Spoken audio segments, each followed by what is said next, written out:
Politics today. Hapa tunachapa siasa, and my name is Jonah Simba. My sign language interpreter for today, Anjoki. And tuko na mgeni wa nguvu, mgeni wa power, Nicholas. Yes. Hi. How are you doing? Niko poa. Nicholas Oyoo, Secretary General, Free Kenya Movement. Yes. How have you been? How was your week? The week was tough.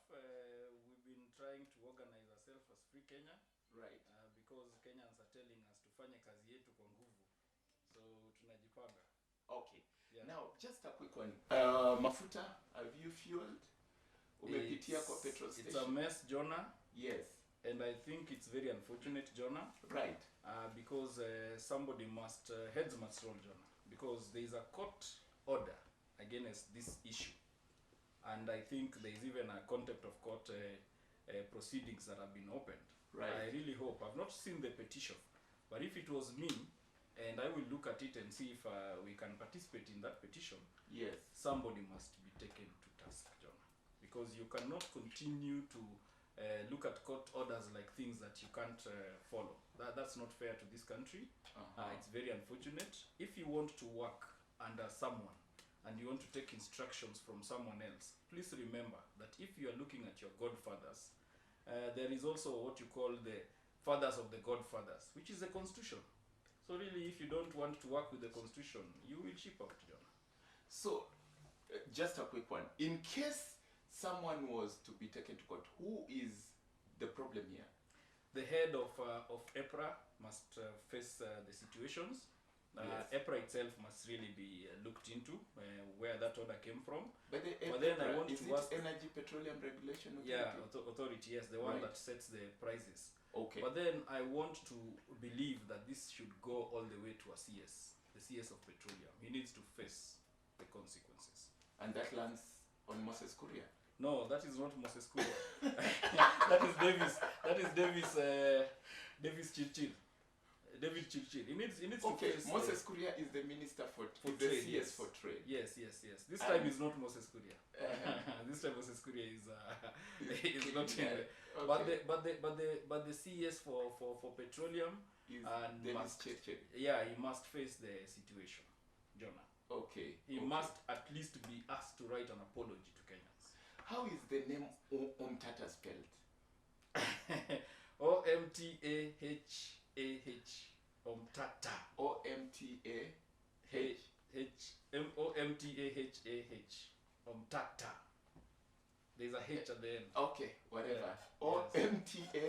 Yes. Omtahah. Omta. No, that's not Omtata. Omtahah. H. Come on, take me properly. Take me through that name. Omtahah. Yeah. I'm not hearing the second T. You're not hearing It the is second. Omtaha. Omtata. Oh, there's a second T. Yes. Come on, give it to me again. Omtahah. Yeah. How do we have to spell There's a reason names? why I'm asking you to spell the name. This man was not known so much to many people. But No. it's not a new name. No, Jonah Yes. Omtata has fought for these issues about Kenyan issues for a while. He's a person I know and I can vouch for his integrity, Jonah. Yes. And I will tell you something for free, Jonah here. Right. I almost believe that he's the only member of parliament we have in this parliament. We should send everyone home and let him work. Everyone else is not doing the job they are doing. Maybe but maybe Gadhoni wa Mashomba has done something. But now. I'm told that there are many other cases. Are they 26? He was not the only case. I'm told there are so many cases against the finance bill. Yeah, there are so many cases, but Omtata basically started from the beginning. We are talking about somebody who has been in this matter right from the beginning. The issue that he has brought up, Jonah, is a serious issue on the basis that some provisions were added to the finance bill, Jonah. This is fraud. What do you mean? What do you mean some Jonah, provisions the were issues in court that Yes. Omtata has brought forth, and we should not be speaking about court matters, but there is a question about addition of provisions that were not produced in parliament. Oh, somehow found their way. the so-called mlango wa nyuma. Exactly, John. Okay. It okay. is a disaster. Now, there's another case again he put in court, and it went through. The case against the CASs. Yes, Jonah, I saw my good friend Isaac Maura there, really complaining so much. Jonah, the yes. reality of the fact is, I heard what people like Isaac Maura are saying, and their beneficiaries, they should not even have been speaking about these issues. Right. Because the reality of the fact is that you assume that that small bit of money is not important. Jonah, I'll give you an example. In the New York, there was a governor who came to office. And one of the things that he did, the first thing he did, Jonah, was to go and make sure that every window in New York, the downtown, is actually painted again because there are broken windows and what have you. And people asked, why are you doing this? Those were the small moves to show that we are now in control, Jonah. If you allow small things to fail, you are told every time that take care of the small and the big one will take care of itself, Jonah. So if you allow the small shillings and the small cents to disappear just because Maura wants to complain, then we end up in a situation where small little things will add into a very big hole in the constitution, in the finance. No feelings about Maura. He's a good friend of mine. Yeah, he's also a good friend. I've also hosted him before in some other engagements. Yes, I know him and he's a very good politician. Yeah, and actually a person who I would say is also somebody who can hold his own in some of these questions and discussions and what have you.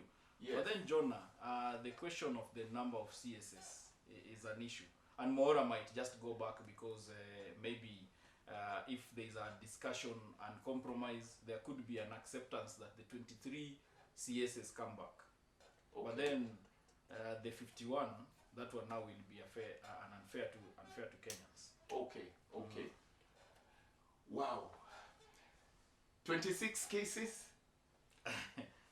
26 cases? Again, as a finance bill? Yes. I believe... Now, we are talking about economic recovery here. We are talking about a journey as a country to economic recovery. That's what the government is aiming at. When they are talking about this taxation, the fuel levy, the housing levy, they are targeting at something. Jonah, I'll give you my own opinion, and even opinion that Free Kenya we are advancing, John. Right. That you cannot tax people to riches. You can't. You will reach a point that taxation becomes saturated, John. You cannot tax completely and tax everybody and tax back rate center and everywhere. Right. So the reality of the fact is this. We believe this, that if you want to recover, to push economic recovery in this country, right, you must make sure that people in this country also recover in their pockets and in their finances. You have to take care of the macro to deal with the macro. You get it? Okay. So our houses must be able to work. We must be able to be healthy, Jonah. We must have eaten. Yeah. And this is why, even for us, we are pushing Article 43 rights to ensure that those rights are put in place so that people can at least be sure that they have food, a meal on the table, right, they have health care, they have education, they have sanitation. Then now those people can become productive, Jonah. And you see, when you remove subsidies, for instance, when you remove taxes on petroleum, yes, you end up with a situation whereby industries can come back, Jonah. And when industries begin to return, we have lost a lot of industries in this country. So when they begin to return, that is employment. And now, as long as you get employment, you begin to get more taxes, Jonah. So the reality for me is that I really want to understand where this advice or economic recovery advice is coming from. Because people are ending up, some people in the borders will buy from the other side, so you're not even getting those taxes. Some other people will find their way out. Jonah, you had some headline in this country saying that people are fleeing, the youth are fleeing this country, John. Right. So where are you going to get those taxes from the people who have fled from the country? So really, it is something that you must understand, that you must look at and balance, John. And I feel the government needs to calm down. William Ruto, our president, really needs to come and put together a team of people who can look at this thing.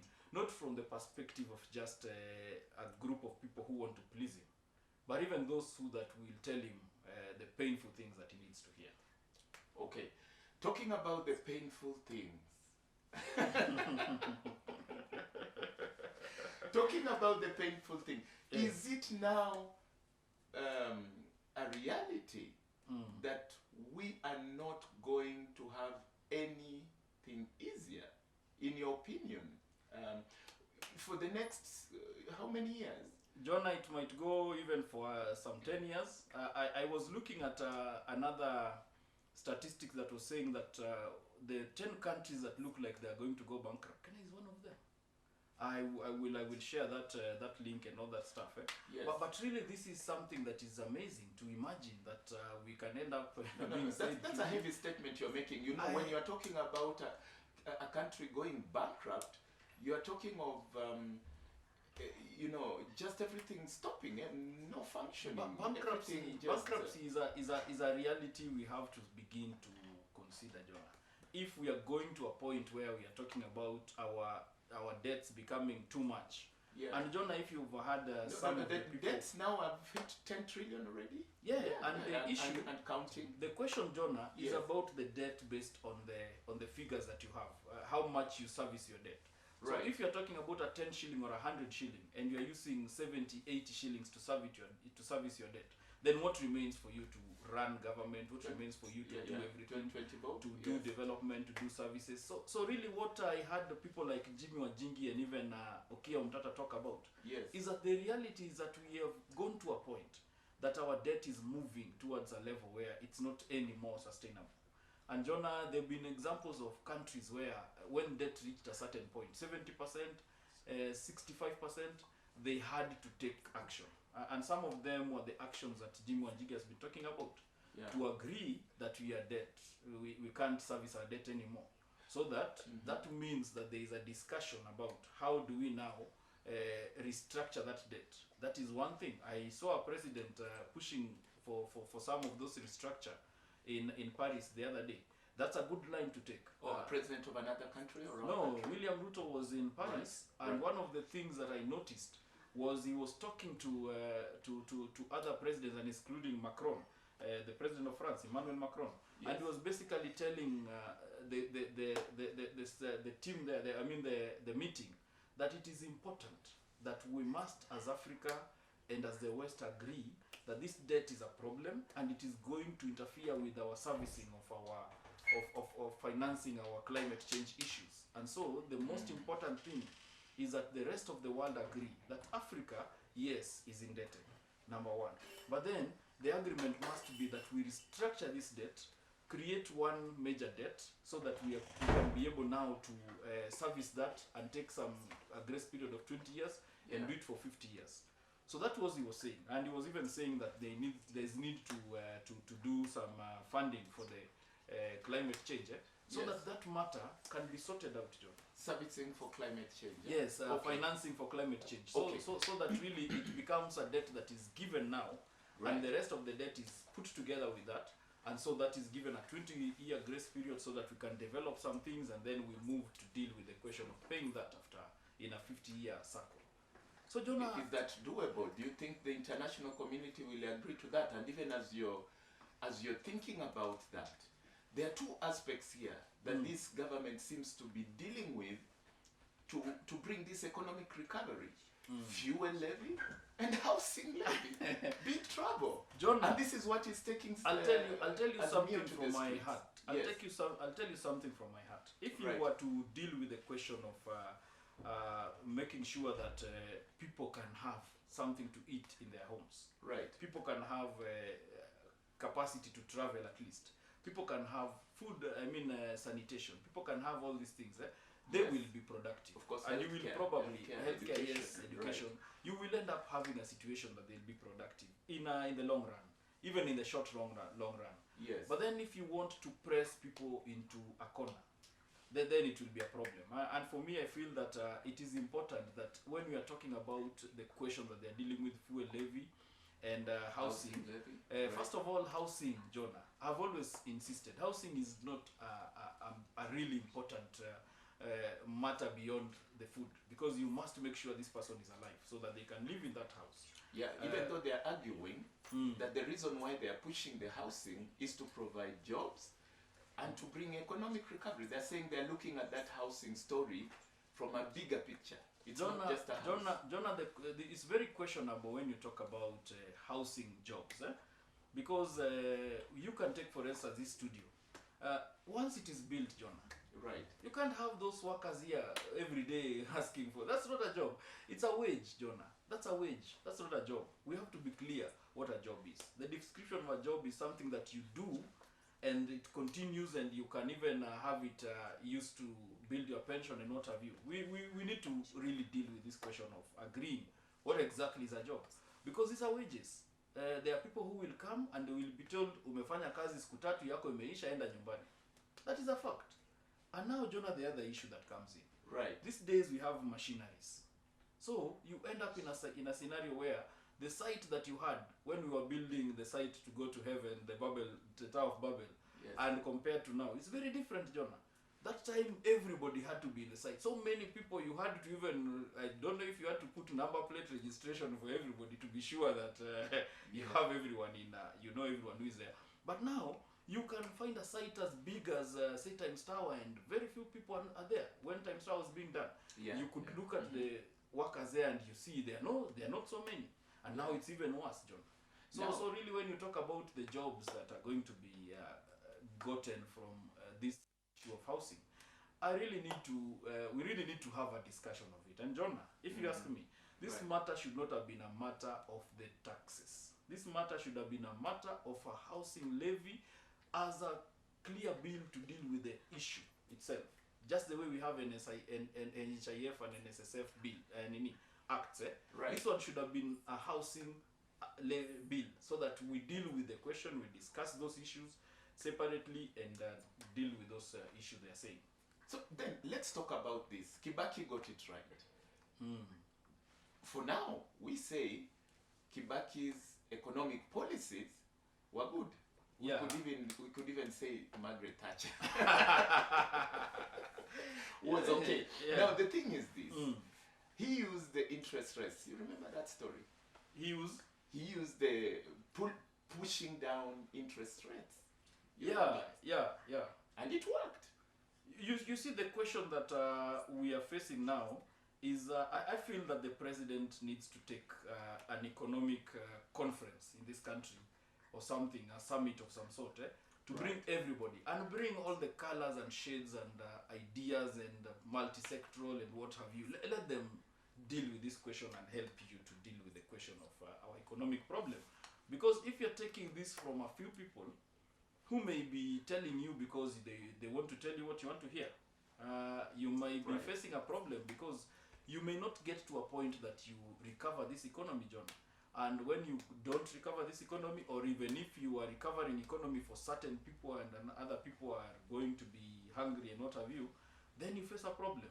Jonah, revolutions and every form of uprising has been created by food, high cost of living, taxation. These are the issues. The issues.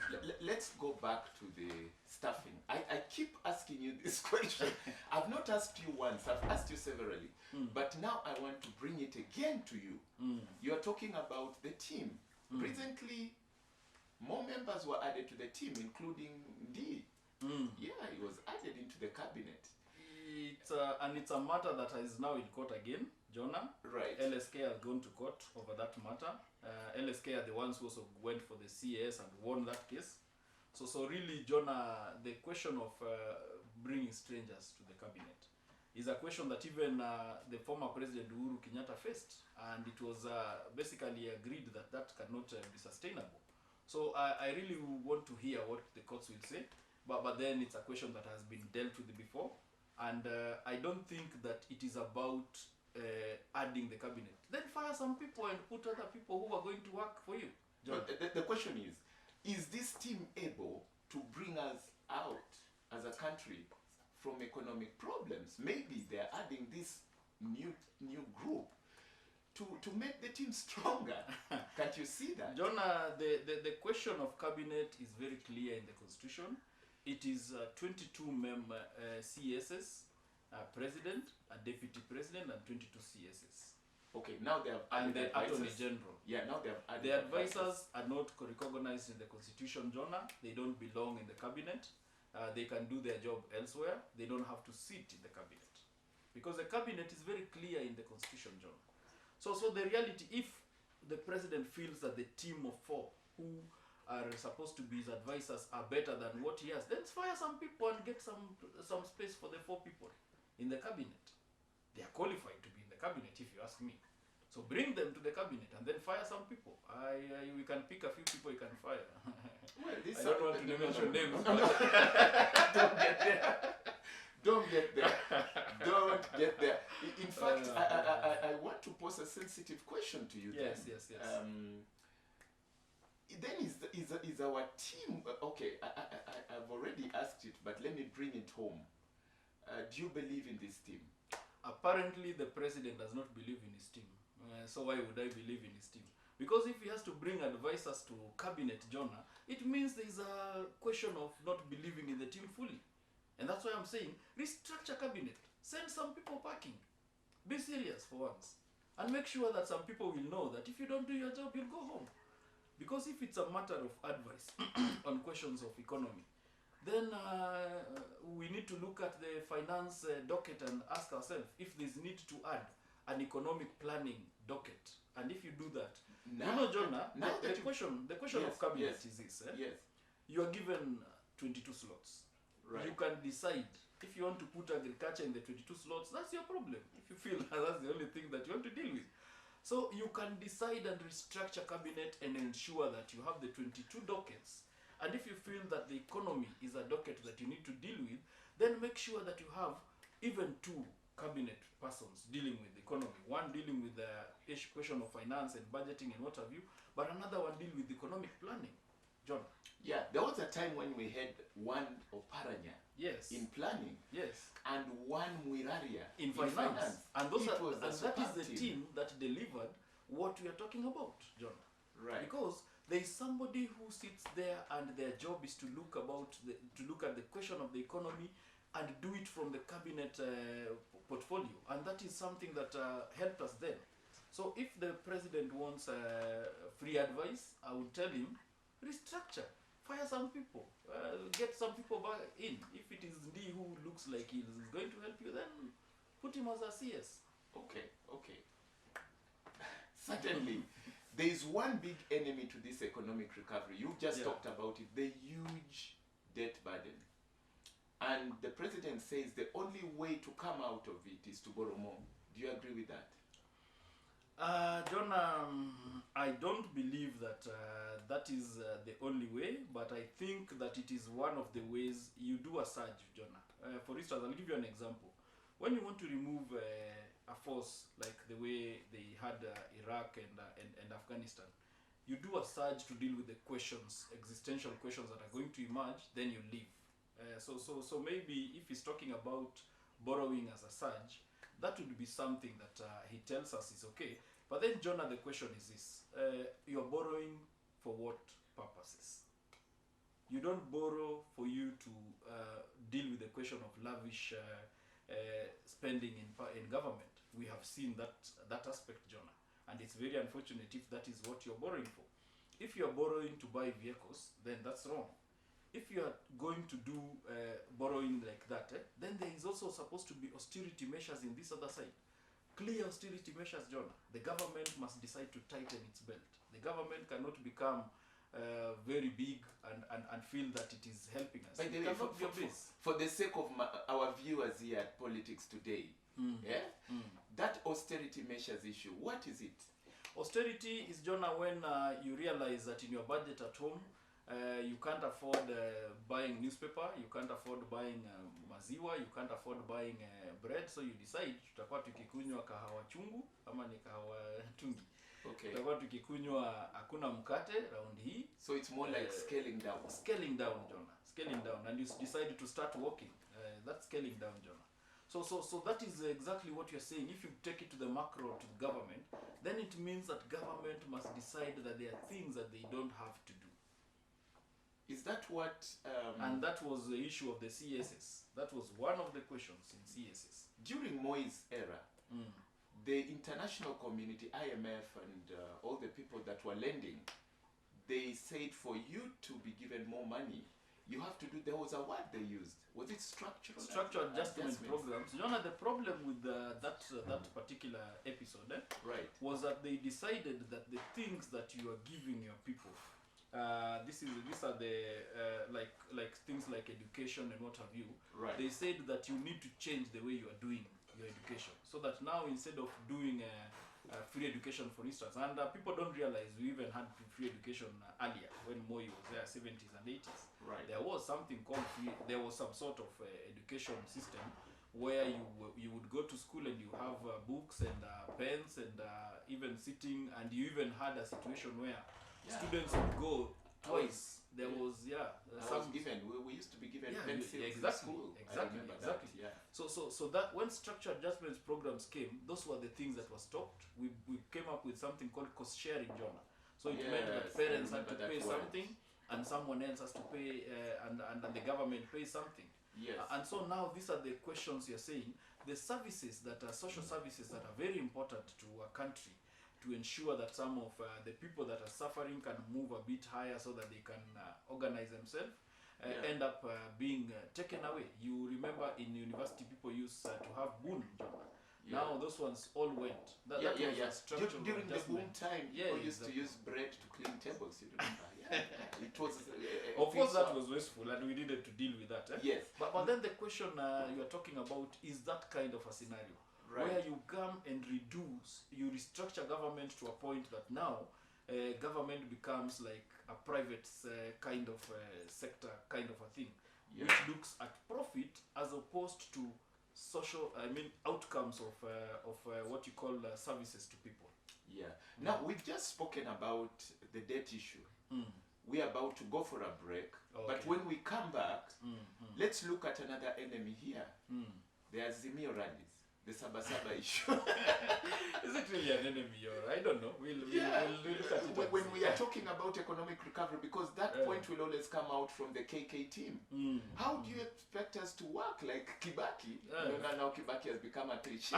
How do you expect us to work like Kibaki and you're busy rioting and putting sifurias on your head? Even Kibaki faced issues. There was a referendum 2005 under Kibaki's term. Referendum happened in this country. By the way, during the structural adjustment, was changing the politics one of the demands of the international community? They wanted to deal with the questions of corruption and what have you, and that kind of politics, and to try and do politics that is non-ethnic, but then I don't think that really went home. So definitely, for our economic recovery, we have to address our politics. I believe, Jonah, that is one of the major issues we are facing.